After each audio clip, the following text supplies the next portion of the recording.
Bonjour à tous, ce premier épisode sera consacré à l'hygiène de sommeil de manière globale, à ses bienfaits et à ses conséquences en cas de mauvaise hygiène. Toutes les informations données ici et dans les épisodes suivants sont confirmées et validées par les études scientifiques les plus récentes. Sur quel mécanisme repose le sommeil ? Le sommeil est une fonction vitale importante qui est très personnelle. Elle repose sur l'horloge interne qui dicte vos heures d'éveil et de sommeil et sur la fatigue qui augmente au fil de la journée, que nous appelons la pression homéostatique. Le sommeil a un impact transversal sur tout le corps. Cela fait du sommeil un élément fondamental pour votre santé globale.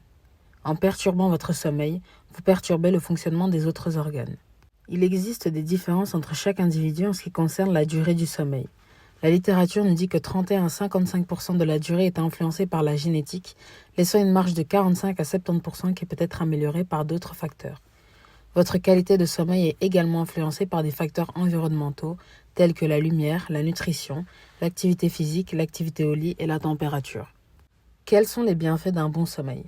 Le sommeil joue un rôle crucial dans le fonctionnement du cerveau, notamment dans le cortex préfrontal qui est impliqué dans les fonctions exécutives comme la prise de décision, la concentration et la gestion des distractions pour les sportifs.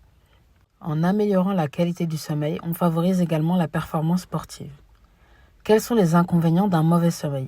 Votre production de force sera diminuée, on a une augmentation du risque de blessure et une mauvaise régulation de votre appétit.